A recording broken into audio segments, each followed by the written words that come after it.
noches. Hoy en ¿De qué se habla a las 7? Conversamos sobre 3 temas que son noticia en el país. El primero, la marcha del silencio que tuvo lugar en Cali para rechazar los bloqueos y reconciliar a Colombia. Hablaremos también del plan de inversión social y reactivación económica que presentó la alcaldía de Bogotá. Y finalizamos con un repaso sobre los avances del Plan Nacional de Vacunación. Bienvenidos. Hechos, datos, cifras y personajes que nos dan de qué hablar. Y comenzamos en el suroccidente del país porque durante el día de hoy las calles del Valle del Cauca se vistieron de blanco. Cientos de personas participaron de la denominada Marcha del Silencio para rechazar los bloqueos, la violencia y el vandalismo en Cali. La marcha partió desde el Boulevard del Río y se extendió hasta la plazoleta Jairo Varela en el centro de Cali. Quienes convocaron a esta movilización lo hicieron bajo el lema Cali nos necesita, Cali somos todos, y aseguraron que el sentimiento principal que pretenden generar es el de unidad. Veamos en el siguiente informe cómo transcurrió esta movilización pacífica. La Marcha del Silencio inició en el Boulevard del Río, centro de Cali. Tuvo un objetivo. Queremos una ciudad libre, que para que salgamos adelante todos. Centenares de personas, vestidas con camisetas blancas, izando banderas de Colombia y de Cali y exponiendo carteles, se concentraron para exigir el desbloqueo de la ciudad. Para que no bloqueen y podamos trabajar. Tenemos una empresa y no hemos podido, no han llegado los pedidos y no ha podido despachar, entonces eso va perjudicando porque hay deudas. Fueron pocas cuadras de recorrido hasta llegar a la plazoleta Jairo Varela, también en el centro. En el punto se unieron otras movilizaciones de empresarios, trabajadores y gente del común. Hemos tenido que dejar los empleados sin trabajo. Entonces queremos que el valle sea lleno de prosperidad. Y la Iglesia Católica también participó. Uniéndonos al grito de la esperanza, al grito del compromiso de todos para construir una nueva ciudad, una nueva Cali, un nuevo país. Por un instante, los ánimos se caldearon entre funcionarios de un operador del sistema masivo, vestidos con camisetas oscuras e integrantes de la Marcha del Silencio. La razón, los primeros querían taponar la vía, mientras que los otros lo impidieron. Después de los empujones y un llamado a la calma, la vía fue habilitada para el tránsito de vehículos.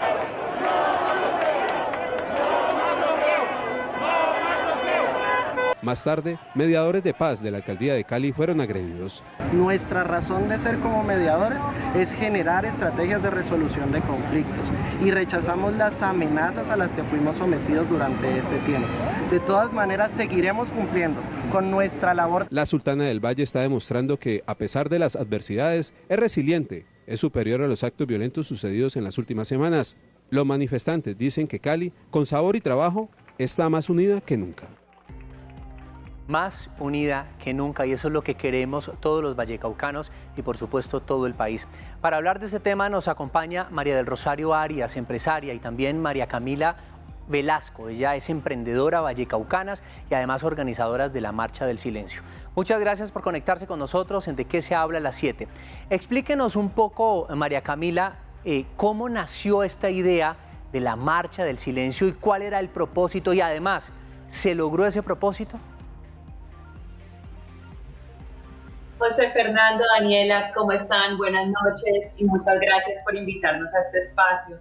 Esta marcha nació realmente de la sociedad civil, de un grupo de personas que nos unimos y que estamos de alguna forma cansados de tanta violencia, de tanto odio y sentimos que necesitamos un espacio para respirar, para quedarnos en silencio, pero no un silencio de indiferencia, sino un silencio de entender al otro, de escuchar sus necesidades y de poder construir en conjunto una mejor ciudad. Perdón. María del Rosario, ¿cómo puede sumar esta marcha a la reconciliación, al diálogo y sobre todo para encontrar esos puntos medios, esos puntos en común que hemos visto, digamos, durante estas jornadas que se han generado muchas polarizaciones? ¿Cómo esta marcha, creen ustedes, está ayudando a ese proceso de unirnos en lugar de dividirnos? Estamos invitando a un espacio de diálogo y a un espacio de encuentro común donde quepamos todos. Por eso el punto principal era el silencio, para escuchar al otro, pero sobre todo creemos que hay que transmitir un sentido de urgencia y que tenemos que actuar ya, dialogar ya, dar los siguientes pasos ya, cesar con los bloqueos y empezar a actuar lo más pronto que se pueda, porque es lo que exige las circunstancias que en este momento son apremiantes para todos los empresarios y lo que exige definitivamente la ciudad. María Camila, quiero saber cómo ha sido su día a día en medio del paro en la ciudad de Cali. ¿Cómo está además el abastecimiento en este momento de gasolina, de víveres, enseres, etcétera? Bueno, pues José, la verdad es bastante complejo y pues todo depende también del lugar en donde estemos. Si yo te hablo como empresaria, pues nosotros particularmente tenemos una empresa que hemos estado cerrados durante este mes de operación y pues estamos haciendo todo lo posible por mantener nuestro equipo unido y por poder continuar nuestras labores una vez pues esto cese. Ya pues en cuanto a abastecimiento y demás, en combustible se ha logrado alivianar un poco, sin embargo pues sí hay productos que se encuentran desabastecidos y sobre todo hay una parte de la población pues, que es la que más está sufriendo por esta condición. Y lo que nosotros buscamos, como decía María del Rosario, es eso, es poder dialogar, es poder escucharnos entre todos y poder proponer para poder salir adelante. Ya no queremos más muertos, no queremos más violencias, no queremos más desaparecidos, ya no queremos más bloqueos, necesitamos avanzar como ciudad. María del Rosario, mire, hubo personas que no estaban de acuerdo o que no estuvieron de acuerdo con estas marchas, que trataron de alguna manera de encasillarlas, no solamente políticamente, sino también de tratar de generar unas polarizaciones y unas divisiones de clases sociales, porque decían que eran unas marchas más de las personas ricas, por decirlo así, de la ciudad de Cali. ¿Qué les dice usted a ellos hoy y qué se vio en las calles? ¿Se vio gente de todo tipo, de todas las clases, de todos los barrios, todo Colombia en estas marchas hoy? Justamente necesitamos generar espacios comunes, espacios donde nos encontremos todos y esa era la principal intención de esta marcha. Espacios donde todos podamos hablar, donde todos seamos escuchados, donde se respete la vida y donde seamos positivos de qué queremos y qué necesitamos, estar a la altura de las circunstancias de nuestra ciudad y qué necesitamos para avanzar. Ya no queremos más bloquear, necesitamos avanzar. Creo que en el espacio que tuvimos hoy todo el mundo tuvo cabida y es la principal necesidad, que nos unamos y que nos escuchemos todos. María Camila, ustedes dos, tanto María Camila como María del Rosario, son muy jóvenes. Hay muchos niñes en Cali y en gran parte, no solamente de Colombia, sino de América Latina, que ni estudian ni trabajan. Y muchos de esos están en este momento en las calles en Cali exigiendo oportunidades. Ustedes, como empresarias, como emprendedoras, ¿qué opinan de este tema? ¿Qué soluciones ven? ¿Cómo poder aportar para que los niñes puedan ser parte de este sistema y puedan buscar y encontrar oportunidades?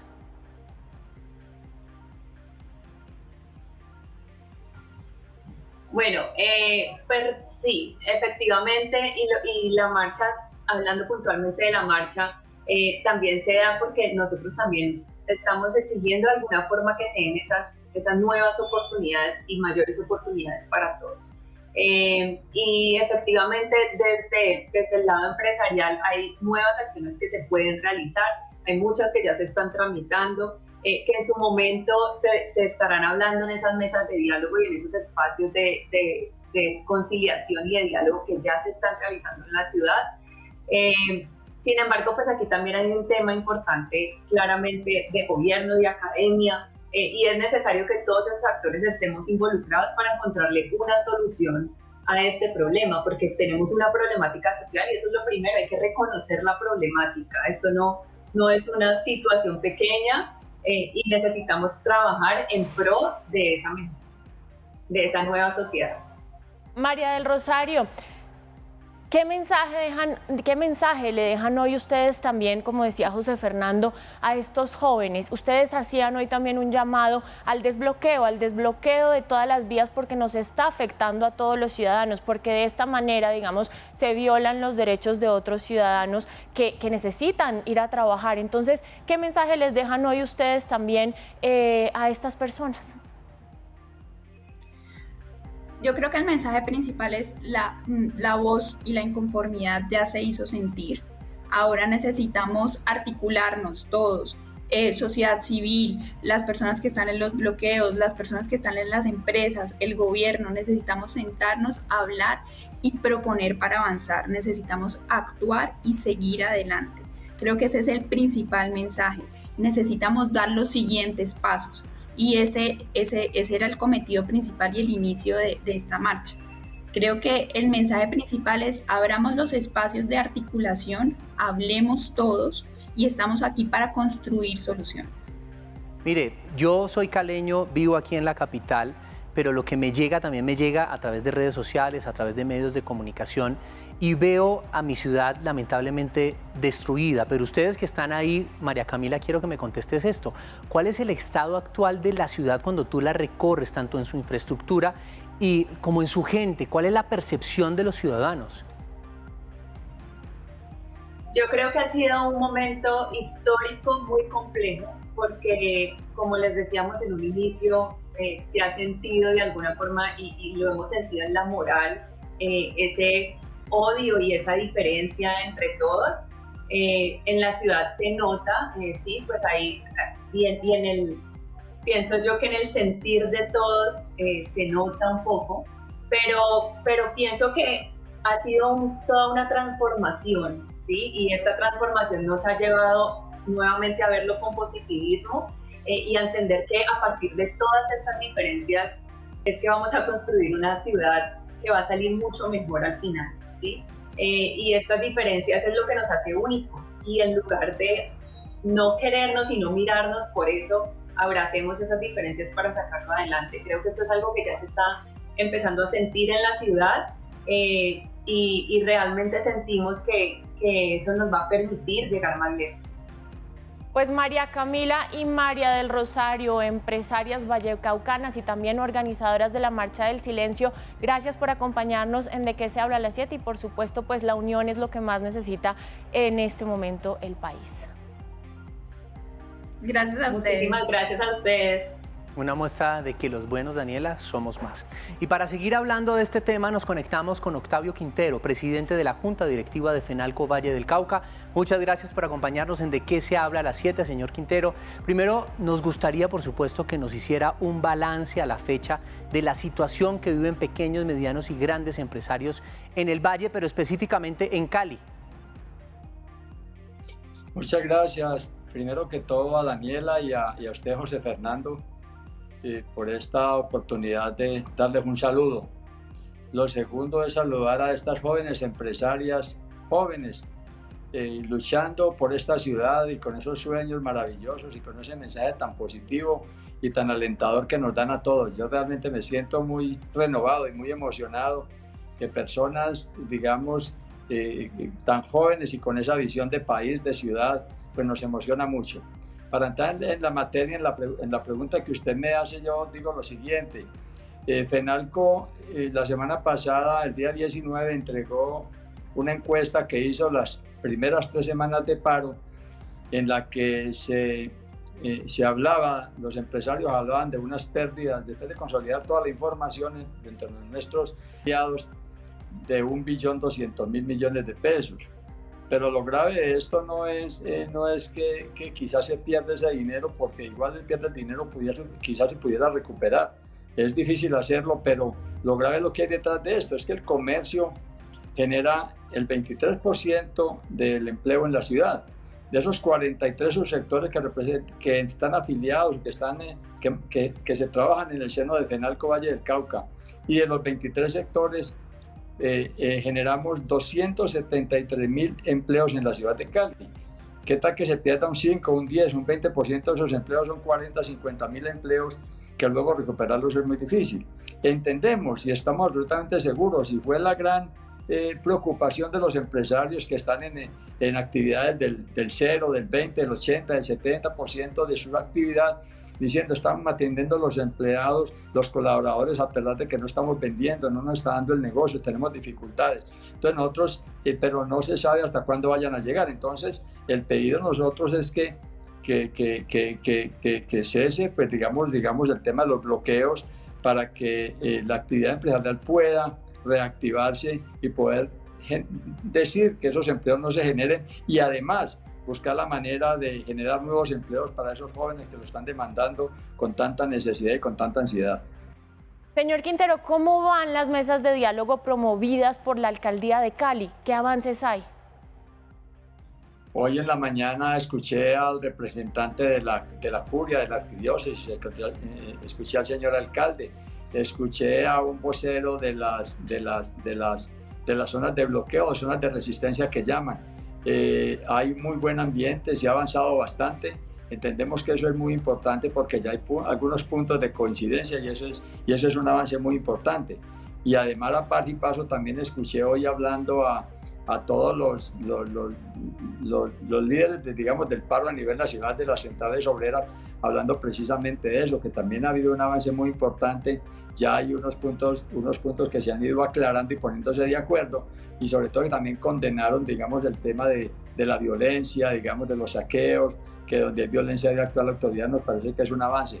Pero hoy se trata precisamente de construir, estamos construyendo espacios. Yo creo que se necesita que todos construyamos estos espacios, que todos tendamos ese puente para hacer una comunidad y una sociedad mucho más fraterna. A mí me emociona mucho,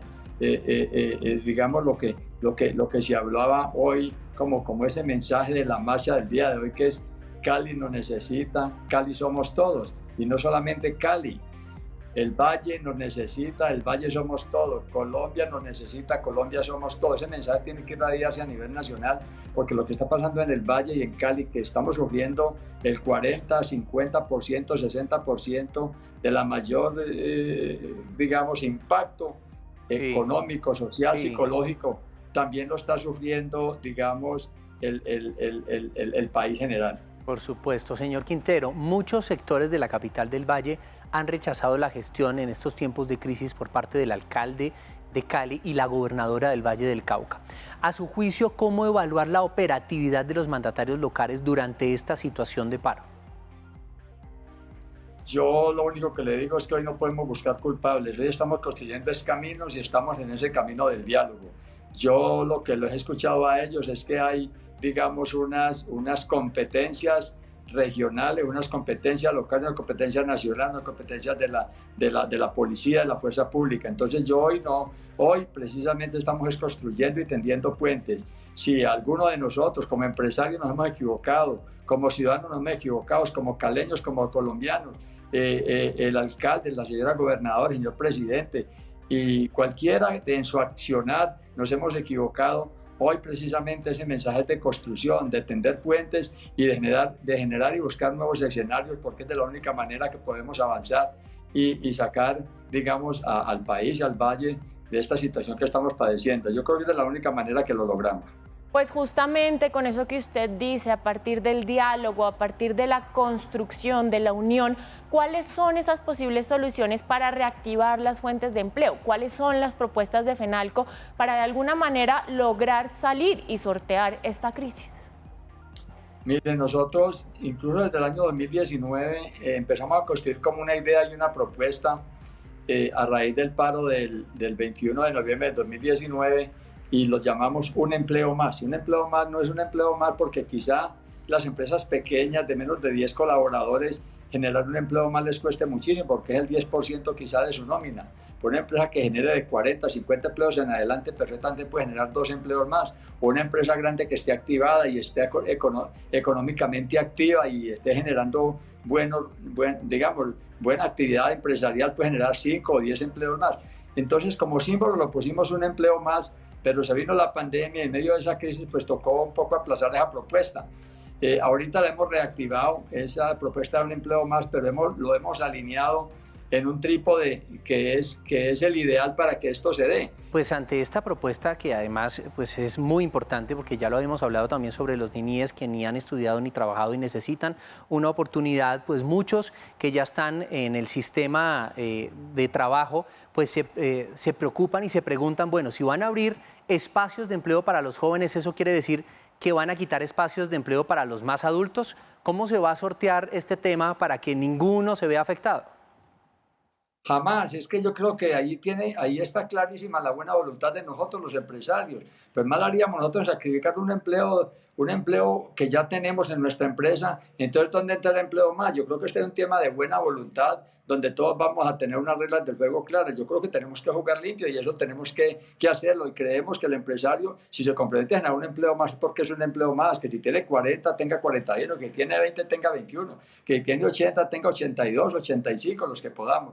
Esa es como la idea y la propuesta, la estamos construyendo, vamos a socializarla con cámaras de comercio, comité gremial, y que esto es a nivel de todo el país, porque en el país en general es que los jóvenes tienen menores oportunidades de empleo. Y vamos a empezar por Cali, porque realmente Cali ha sido la ciudad más golpeada. Pero para eso necesitamos reactivar la economía. Es indispensable reactivar la economía. Vuelvo y digo, cuando tenemos en este momento unos espacios de diálogo que se están construyendo puentes, donde la sociedad civil está participando, tantas instituciones allí, nosotros tenemos buena voluntad de hacerlo. Queremos ser mucho más solidarios, mucho más cercanos, mucho más colaborativos, si se quiere, y más con la coyuntura del COVID. Entonces yo creo que nos ha despertado mucho eso. Creemos que hoy ya es hora, con la situación que estamos padeciendo, es ver cómo vamos desbloqueando a par y paso con las conversaciones, con los diálogos, vamos desbloqueando las ciudades, las vías, para que haya flujo de alimentos, bienes y servicios, para que reactive la economía.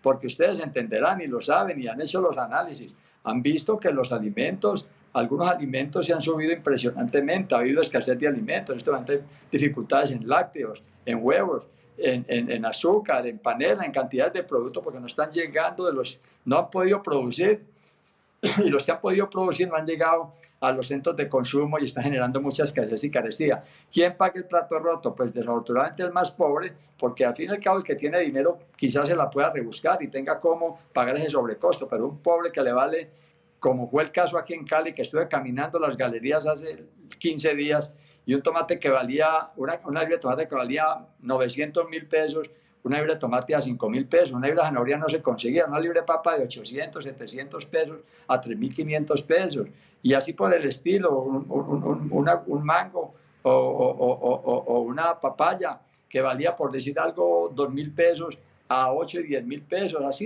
y así por el estilo. Entonces una persona de pocos recursos, ¿cómo va a poder solventar un producto que le vale 1, 2 o 3 veces más en momento de crisis? Entonces simplemente, y si se acaban las fuentes de empleo, pues peor. Sí. Entonces simplemente es eso, vamos a trabajar por esta causa, vamos a sacar este país adelante, pero lo sacamos entre todos. Así es, señor Quintero, entre todos poniendo un granito de arena para lograr sortear esta crisis que vivimos. Pues Octavio Quintero, presidente de la Junta Directiva de FENALCO Valle del Cauca, muchísimas gracias por acompañarnos en De Qué se habla a las 7. Con muchísimo gusto, estaremos siempre a sus órdenes y una feliz noche. Hoy queremos conmemorar el Día Nacional por la Dignidad de Víctimas de Violencia Sexual. Este día dignifica a las miles de víctimas de delitos sexuales en el marco del conflicto armado. La elección de la fecha simboliza la lucha de la periodista Ginette Bedoya, víctima el 25 de mayo del año 2000. Y es un llamado urgente porque esta barbarie jamás vuelva a ocurrir. Nosotros vamos a nuestra primera pausa, pero ya regresamos. Recuerden escribirnos con el numeral Hablemos de nuestras redes sociales, @RTVC Noticias. Volvemos.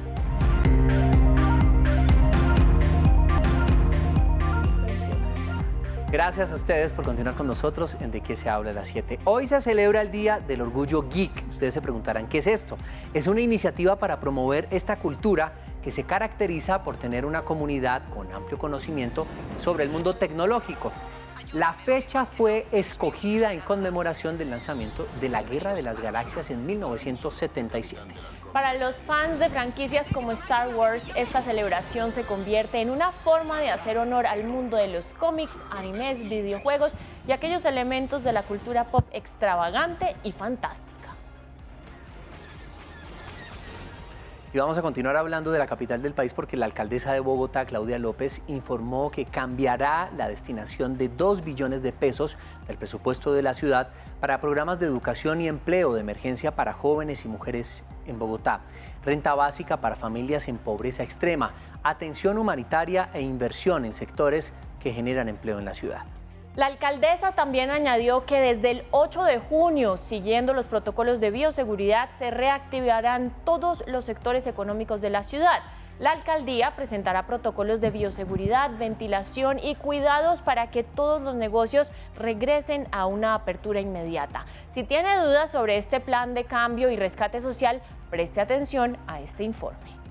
La alcaldesa de Bogotá, Claudia López, dio a conocer el plan Cambio y Rescate Social que espera beneficiar a jóvenes, mujeres y familias en condición de pobreza en la capital, garantizando renta básica, atención a la primera infancia y educación. Aquí hay una propuesta también para que con estos 1.7 billones de pesos adicionales pasemos de la meta inicial que nos habíamos propuesto en el plan de desarrollo de tener 20.000 cupos de educación superior gratuita y pertinente para los jóvenes de nuestra ciudad, a 50.000 cupos. El Consejo de la Ciudad aprobó una inversión de 6.8 billones para 2021, de los cuales 1.7 billones serán destinados para la ejecución de este proyecto. El programa de renta básica le estamos destinando de los 1.7 billones, 347.000 millones de pesos adicionales este año para poder elevar la cobertura a casi 1 millón de familias, a 950.000 familias. Por eso este programa va a incluir a toda persona que esté en pobreza extrema y en pobreza, es decir, en el Sisbén 4,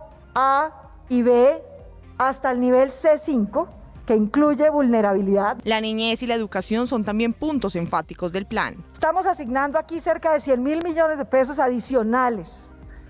El sector de educación es el sector social que más inversión social recibe en Bogotá, como debe ser, pero tenemos que asegurar que puedan recibir su paquete de primera infancia completo, que implica su prejardín, su jardín, su atención integral, su estimulación, su atención psicosocial y, por supuesto, su nutrición. En materia de vivienda, la mandataria distrital explicó que se entregarán 9.000 subsidios en las modalidades de vivienda nueva o arriendo. De igual modo, anunció que el plan también creará 5.000 empleos de emergencia para mujeres vulnerables o víctimas de violencia. Anoche la alcaldesa también anunció otros temas como la reactivación económica. Vamos a reactivar todos los sectores económicos de Bogotá a partir del 8 de junio.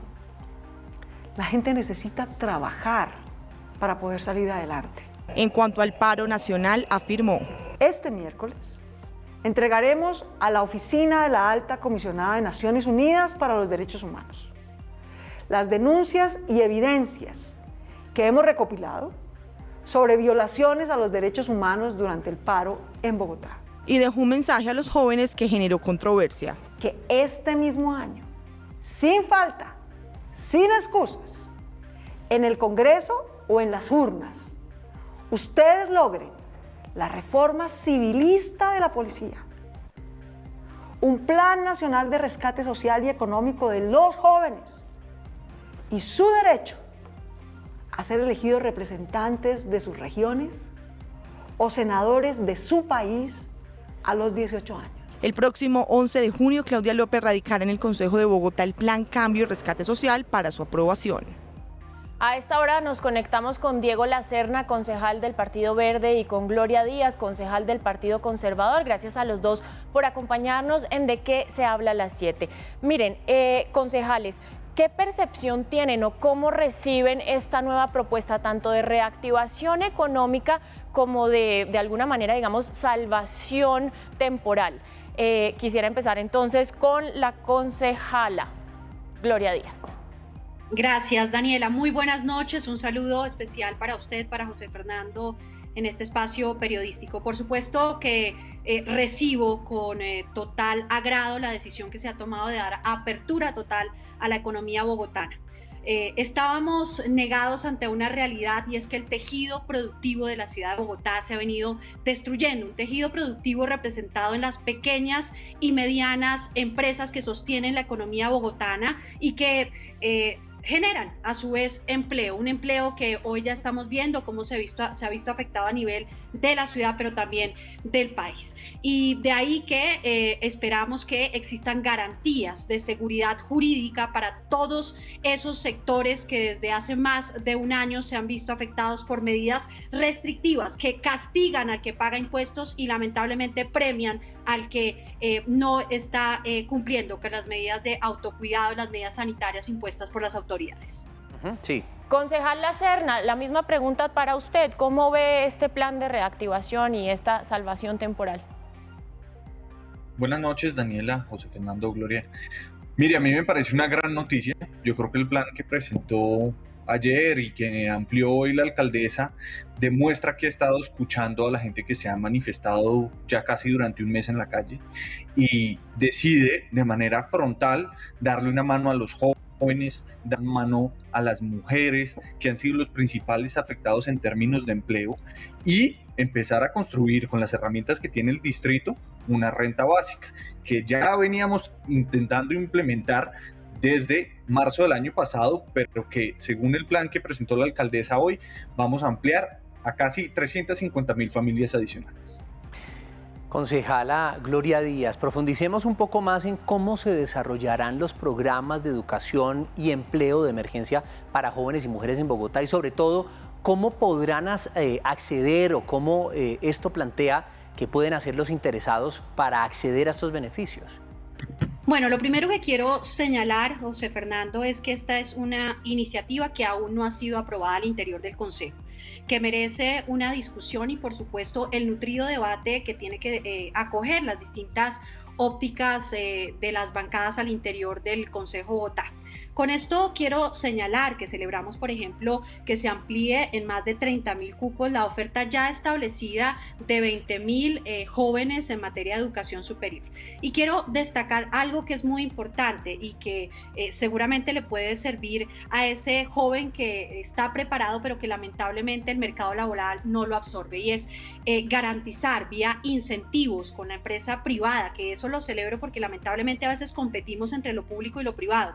Ya bajo una óptica de cooperación, la cofinanciación del pago de un salario, desde un salario para estos jóvenes a través de las cajas de compensación familiar, pero además de eso garantizar que no solamente estos jóvenes tengan la posibilidad de acceder a educación superior los 5 años, sino a través de otro tipo de ofertas de carácter técnico y tecnológico a nivel de Bogotá. Resalto además de esto que cualquier joven que esté hoy en día en cualquier institución educativa distrital, tanto pública como privada, lo puede hacer y pues dar una apertura de equidad, por supuesto, y de cobertura a todos los ciudadanos que quieran, por supuesto, acceder a la educación. Lo vemos como positivo.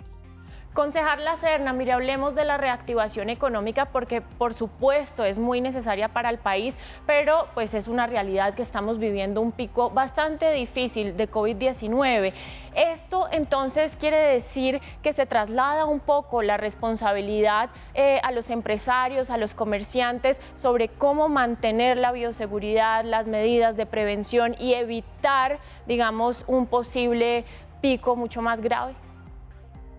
Mire, no sobra recordar que la principal responsabilidad del cuidado frente al COVID no es de los empresarios, es de cada uno de los ciudadanos. Y lo que está diciendo la alcaldesa es, mire, yo estoy delegando una confianza en ustedes. Bogotá necesita trabajar, los bogotanos necesitan trabajar, estamos pasando por una situación económica, social muy difícil, no podemos seguir acudiendo a estas medidas tan restrictivas y tan difíciles como las cuarentenas que hemos aplicado en el pasado, pero sí, por supuesto, los ciudadanos y las empresas tienen que cuidarse porque el COVID es una realidad que nos va a acompañar por lo menos por el resto del año. Mire, concejala, con esta nueva adjudicación de 2 billones de pesos del presupuesto de la ciudad, es claro que ese dinero iba para otros rubros. ¿Cuáles son los sectores o las áreas que se verán tal vez afectados por este cambio de presupuesto? Pues según lo que escuchamos por parte de la alcaldía alcaldía y el caso de la alcaldesa Claudia López tienen que ver con proyectos macro en materia de infraestructura. Ella de manera muy superficial nos habló, por ejemplo, de la intervención de la transversal de Oriente, que permitiría garantizar la conectividad con la ciudad-región. Es bueno señalar que no son nuevos recursos y por eso, si bien veo que esta es una iniciativa positiva que impacta a jóvenes y a mujeres que son las más afectadas en materia de desempleo, una economía invisible, la economía puntualmente del cuidado, porque muchas mamás tuvieron que dejar sus trabajos porque sus niños no podían ir a los colegios, definitivamente creo que allí hay un elemento que se ha dejado de lado y es la generación de nuevos ingresos. ¿Cómo lo podemos lograr? Mediante incentivos directos a las pequeñas y medianas empresas que sostienen la economía bogotana y que a su vez generan empleo. De hecho, esa será una de nuestras propuestas. Como ya lo he dicho, este es un borrador, aún ni siquiera formalmente se ha radicado porque las sesiones extraordinarias serán decretadas por la Administración Distrital a partir de la segunda semana de junio y en virtud de esto garantizar un incentivo, por ejemplo, al pago del impuesto de industria y comercio que está asociado al flujo de caja de muchas de estas empresas que cerraron y que van a empezar nuevamente seguramente a buscar esa reactivación económica, que pueden generar empleo porque está condicionado al empleo, pero que requieren también un espaldarazo. Así como hablamos de subsidios, de apoyos al individuo, a las mujeres y a los jóvenes, también tenemos que pensar al interior de esas empresas qué se requiere. Pero además de eso, ya para concluir este tema, un asunto que no merece o que no ha merecido la atención más urgida por parte de esta administración y que venimos trabajando desde el gobierno anterior, y es hablar de una Bogotá productiva 24 horas, que nos permita de alguna manera impactar disminuir más bien ese número de contagios. Hoy estamos hablando de cerca de 8.000 casos de contagio y ahorita nos vamos a reactivar. ¿Cómo garantizar que muchas actividades que generan aglomeración, por ejemplo el transportarnos en el sistema de transporte público, pueden llevarse a organizarse tanto con el sector privado, con el público, bajo el liderazgo de la Administración Distrital, para hablar de esa Bogotá productiva 24 horas? Como usted lo dice, concejala, pues esto es aún una propuesta y todavía no se ha radicado, pero una vez, doctor Lacerna, se radique en el Consejo, me imagino que esto debe ser algo urgente y es una discusión, no sé si se va a dar de manera express. ¿Cuál es realmente el trámite que debe surgir esta propuesta en el Consejo para que sea una realidad? Pues mire, esto, como dijo la alcaldesa, van a citar a sesiones extraordinarias a partir de la segunda semana de junio y ahí pues arranca el trámite normal de cualquier proyecto de acuerdo, se sortean los ponentes, tienen alrededor de 2 semanas para hacer sus ponencias, después entra a debate a la Comisión de Hacienda y si es aprobado en la Comisión de Hacienda pasa a la plenaria. Entonces, quizás a finales del mes de junio estaría más o menos siendo aprobado o rechazado este proyecto de acuerdo. Depende del Consejo, como dijo la concejal Gloria. Diego Lacerna, concejal del Partido Verde, y Gloria Díaz, concejal del Partido Conservador. Muchas gracias por acompañarnos hoy en De qué se habla a las 7. Muchísimas gracias. A ustedes, saludos a todos los geeks. Claro que sí, un saludo a todos los geeks y a usted también por lo que veo, concejal. Sigan participando en Facebook, Twitter e Instagram con el numeral Hablemos de. Hacemos una pequeña pausa y ya volvemos. No se desconecte. Regresamos a De qué se habla a las 7 y ahora hablamos de danza, puntualmente de Bill Robinson, que fue un bailarín de tap y artista de musicales tipo vodevil, el más amado de la comunidad negra, quien a sus 50 años fue descubierto por las audiencias de Broadway y proclamado el rey de los bailarines del tap. Él nació un 25 de mayo y por este motivo desde 1989 se estableció celebrar en esta fecha el Día Internacional del Tap. Veamos un poco del talento del rey de esta disciplina. Escuchen.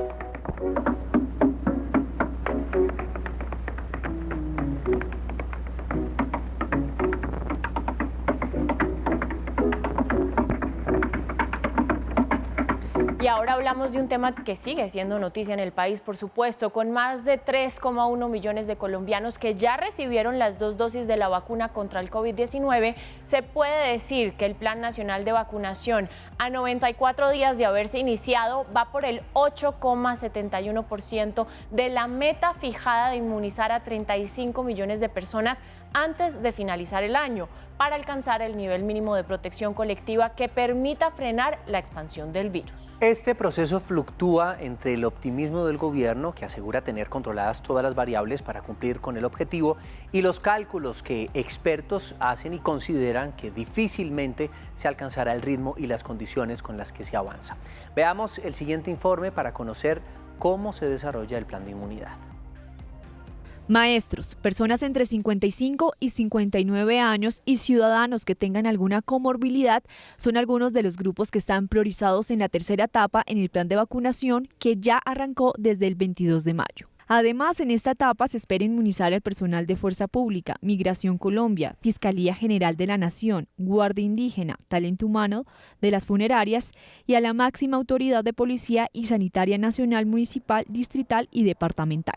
Las EPS son las encargadas de citar a quienes cumplan estas características. El Ministerio de Salud indicó que en esta etapa se espera vacunar a 9,5 millones de colombianos, el grupo más grande hasta el momento. Sin embargo, la vacunación contra el COVID-19 cayó en un 25% la semana pasada debido a las jornadas de manifestaciones registradas. Según Juan Gonzalo López, presidente de la Junta Directiva de ASEMI, se deben aplicar entre 200 y 300 mil dosis por día. Hasta la fecha, el país completó 13.845.754 vacunas recibidas. Y nos conectamos a esta hora con Lina Bedoya. Ella es líder de la Unidad de Promoción y Prevención de la Secretaría de Salud de Medellín. Lina, muchas gracias por acompañarnos en De qué se habla a las 7. ¿Nos podría hacer un recuento de cómo va el plan de vacunación ahí en la capital de Antioquia? Muy buenas tardes para todos. Muchas gracias por la invitación. Nosotros, como Medellín, capital del departamento de Antioquia, vamos en un 89% de la etapa 1 del plan de vacunación. En cuanto a la etapa 2, vamos con un cumplimiento del 62% y el día de hoy dimos apertura a la etapa 3 de vacunación. Ya iniciamos toda la vacunación de los docentes por instituciones educativas, priorizando las instituciones educativas que ya se encuentran en alternancia. Lina, ¿cómo la vacunación de la población en Medellín se ha visto reflejada en los porcentajes o en la disminución de las muertes y de los contagios? Probablemente eso es lo que venimos esperando y lo que seguiremos esperando en la medida en que vayamos avanzando en el plan estratégico de vacunación, poder reducir el número de complicaciones que son pues como la finalidad, el objetivo central de la etapa 1, 2 y 3 de vacunación, que es disminuir las complicaciones, sobre todo en adultos mayores, los casos graves de infección por COVID y también proteger al talento humano en salud. Lina, ¿por qué el alcalde de Medellín tomó la decisión de no vacunarse contra COVID? Usted que hace parte de la promoción y prevención, ¿no le ha llegado tal vez el mensaje suyo? Para vacunarse, lo que pasa es que estamos cumpliendo las etapas, hay unas etapas, iniciamos con la etapa 1, en la etapa 1 nosotros vacunamos los mayores de 80 años y el talento humano en salud de primera línea, en la etapa 2 vacunamos a los adultos mayores de 60 a 79 años y a los profesionales y al talento humano en salud de segunda y tercera línea, y ahora vamos con la tercera etapa donde tenemos a las personas de 50 a 59 años y de 16 a 59 años con comorbilidades muy específicas según las resoluciones del Ministerio de Salud y Protección Social. Aquí también nos entran los docentes, todo el tema de las fuerzas militares, la policía, entre otros grupos. Y probablemente por esta razón, obviamente, y en el cumplimiento del plan estratégico de vacunación, hay personas que aún siendo del gobierno y siendo del sector directivo no han accedido a la vacunación. El Ministerio de Salud dio vía libre para que en esta tercera, digamos, en esta fase, en esta tercera etapa, pues los alcaldes se puedan vacunar. Lo que le digo es, ¿por qué el alcalde anunció que no se iba a vacunar?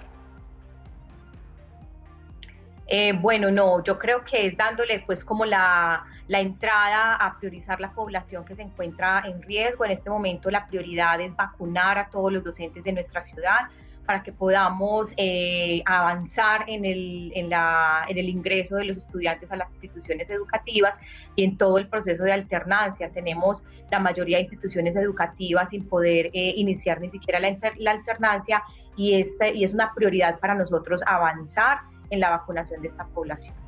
Lina, mire, en esta lucha contra el COVID-19, paralelo a todo el plan de vacunación, pues vienen las medidas de protección y las medidas de bioseguridad. Aproximadamente está, digamos que oscilando en un 97.7% la ocupación de camas UCI, sin embargo se toman nuevas medidas. Una de esas, por ejemplo, es quitar el pico y cédula. Esto quiere decir que de alguna manera también se traslada la responsabilidad a los comercios, que están también en una parte de reactivación económica, de controlar estas medidas de bioseguridad y, digamos, de aforo en sus espacios. Claro que sí, o sea, permanecemos con todas las medidas de bioseguridad, el uso del tapabocas, en lo posible el distanciamiento social, la higiene de manos permanente. El hecho de que avancemos en la vacunación no quiere decir que descuidemos las medidas de bioseguridad, la prevención del contagio. Esto no lo podemos hacer hasta que logremos en nuestra ciudad y en nuestro país avanzar en que al menos el 70% de la población esté inmunizada. Entonces continuamos con todas las medidas y los protocolos de bioseguridad en los diferentes entornos de la ciudad y obviamente también ante la apertura del sector comercial también se deben también continuar con todas las medidas preventivas. Bueno, todas estas medidas de seguridad son cosas que realmente casi desde el inicio de la pandemia se ha venido promocionando. Ustedes desde las diferentes instituciones en diferentes regiones de nuestro país pues han venido haciendo un llamado de atención a los ciudadanos. ¿Por qué se cambia en medio de esta situación de tercer pico cuando está casi que en riesgo y en colapso el sistema hospitalario? ¿Cuál es la necesidad en este momento de esa apertura? ¿Y por qué no se había tomado antes? Bueno, sí hemos disminuido el número de complicaciones, ha sido complejo disminuir la ocupación en UCI.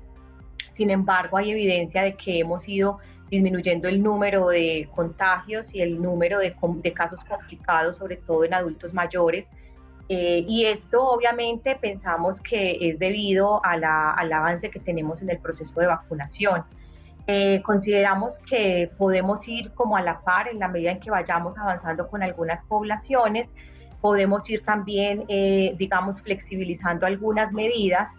Obviamente el tema del autocuidado sigue permanente, ya es un autocuidado muy personal, llevamos aproximadamente 1 año y medio enfatizando en todas las medidas de seguridad y de prevención que todos debemos tener a nivel personal, a nivel familiar, a nivel laboral, con la comunidad, en el sector comercial.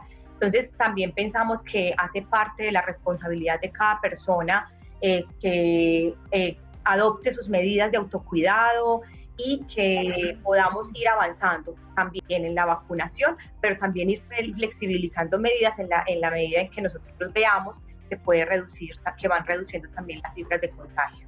Bueno, Lina Bedoya, líder de la Unidad de Promoción y Prevención de la Secretaría de Salud de Medellín, muchas gracias por estos minutos y por contarnos cómo avanza la vacunación y la situación en la ciudad. Bueno, muchísimas gracias a ustedes por la invitación. Por su parte, María Cristina Lesmes, secretaria de Salud de Cali, nos explica cómo ha sido la influencia de la vacunación en la disminución de muertes en la capital del Valle. Dentro de los resultados más relevantes, encontramos que los adultos mayores de 80 años, comparando el tercer pico con el segundo y el primero, han disminuido 3 veces la probabilidad de fallecer comparado con los menores de 60 años en los picos 1 y 2. Es decir, la vacunación está funcionando.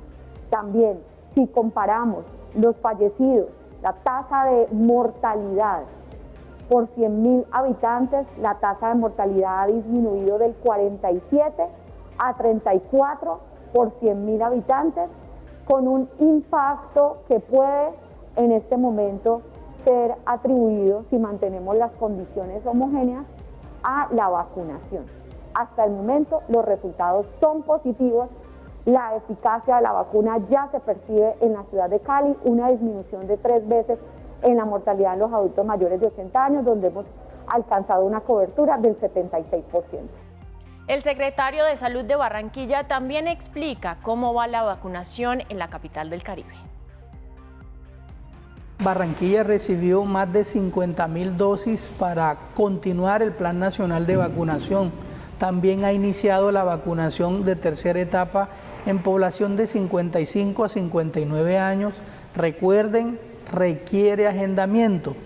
Y también de 50 a 54 años con comorbilidades que también requiere agendamiento. Es importante que estén pendientes con sus IPS para el llamado y la asignación al sitio, día y hora en que va a ser efectuada su vacunación. Los adultos de 60 y más años siguen sin agendamiento, pueden acercarse a los más de 70 puntos para recibir su vacuna.